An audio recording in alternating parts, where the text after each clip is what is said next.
Blog. ఈరోజు ఏం జరిగింది తెలిసి నేను పనికి వెళ్ళినా కదా. పనికి వెళ్ళినప్పుడు మా ఒక ఫ్రెండ్ కనిపించి కొంచెం లిఫ్ట్ ఇవ్వ సరస్వతి అంటే లిఫ్ట్ ఇచ్చిన ఫ్రెండ్స్.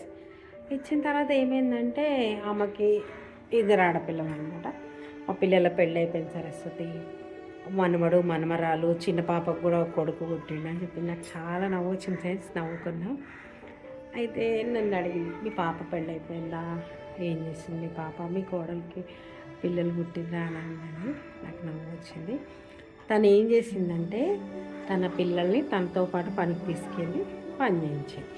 ఆ చిన్న వయసులోనే మ్యారేజ్ చేసేసింది. అయిపోయింది, అక్కడికి లైఫ్ ఫిక్స్. ఆమెతో నన్ను పోల్చుకుంటుంది. నేనేం చేస్తున్నా, పాపను బాగా చదివించి ఉద్యోగం చేస్తుంది. ఇప్పుడు పాప మ్యారేజ్ అవ్వలేదు. అయితే నాకు అక్కడ ఎందుకు నవ్వు వచ్చిందంటే, అంటే మనం పుట్టడం, పెద్ద కావడం, పెళ్లి చేసుకోవడం, పిల్లల్ని కనడం, ఇదే నా జీవితం. దానికి మించి ఆడపిల్లలైనా సరే మగపిల్లలైనా సరే ఇంకా లైఫ్లో ఇంకేం సాధించొద్దా? ఓన్లీ పిల్లలు కనడం, వాళ్ళని స్కూల్ వేయడం, వాళ్ళని చూసుకోవడం, ఇదేనా? పిల్లలు లేకపోతే ఏమవుతుంది? పిల్లలే ఉండాలి కంపల్సరీ. మాట్లాడుతుంటే చాలామంది అడుగుతారు, మీ కోడలికి ఇంకా పిల్లలు పుట్టలేరా, ఇంకా అవ్వలేదా, చూయించొద్దా హాస్పిటల్ అని. ఎందుకు? అయ్యే టయానికి అవుతారు.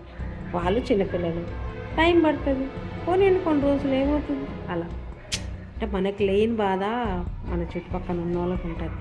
మన మైండ్ మెంటాలిటీ ఎలా ఉండాలంటే, ఎవరు ఏది మాట్లాడినా మన మైండ్లో ఫిక్స్ అవుతారు. సరే లేరు, ఓకే అయినప్పుడే అవుతారు అనుకోవాలి. అంతేగాని అయ్యో లేరు కదా దాని గురించి ఆలోచిస్తే జీవితం ముందుకు వెళ్తుందా చెప్పండి.